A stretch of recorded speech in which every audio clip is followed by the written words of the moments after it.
we had to go to a fountain, not a fountain, a well, and we had to go and put a pail on the wheel, and then we had to wind it down, and then we had to get water from the well, and then we had to carry it home and boiled it, and then we made coffee. Now washing was always a very hard thing because we always had to carry two or three or four pails of water and heat it up on the stove, and then we put it in a big bucket, and then that's how we washed ourselves. And we stayed there for about I would say maybe a year, like I said, and then my dad came home from the war, and he was only in the war for a very short time, and he came home, and then he fixed our house up again, and then we moved back. And there is another little story that when my father was still in prisoners camp, prisoners camp, my mother and I, we used to go, and my sister Edith, we used to go from this house where we just lived because we were bombed to our real house, and we had to go past a barracks where the English army was stationed, and we were always still kind of afraid because they used to be our enemies at one time. So the one time we went past them, one of the soldiers told my mother to come, and she went, and we were kind of scared, but we did go with her anyway. And he gave us a big pan full of food.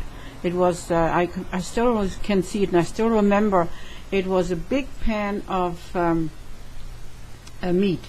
It was pork. I think it was a pork roast.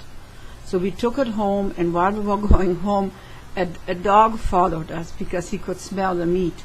So we had a meal there about for 3 or 4 days, and then when the pan was empty, we took it back to the barrack to the soldiers. And I think that was a very interesting story. And then after my dad came home from the war, then we fixed up the house, and we all went back there again. And I went to school, and my girlfriend went to high school, and I stayed in public school till grade 9.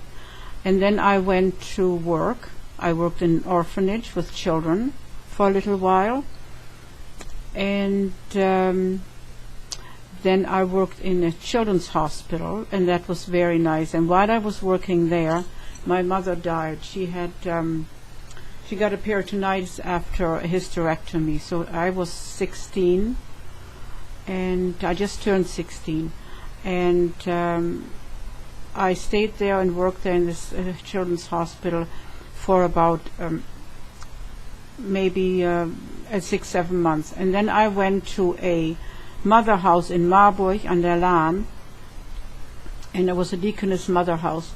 And I worked there for 2 years. I worked in the laundry, and I worked in the hospital there, and I worked in housekeeping. And after that, I always wanted to be a nurse, so I applied for nursing, and I got into nursing in Oberhausen, which was a wonderful time there. I had a wonderful time. I met lots of good friends and nice friends.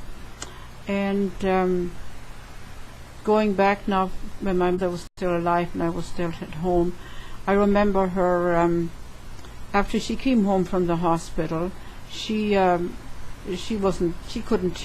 changed so much. She couldn't do very much, but I remember her helping us with our homework, and she was very good in knitting and sewing. She was a wonderful sewer. She made all our coats and dresses and blouses and skirts and everything. She was a wonderful sewer, and I think that's where I got the love for for handicraft, and I like to knit too, and I like to sew. And then after I finished my nurse's training, I met a lot of good friends, and I went to work in Wolfsburg in a wonderful brand new hospital, Stadtkrankenhaus. It was a wonderful time.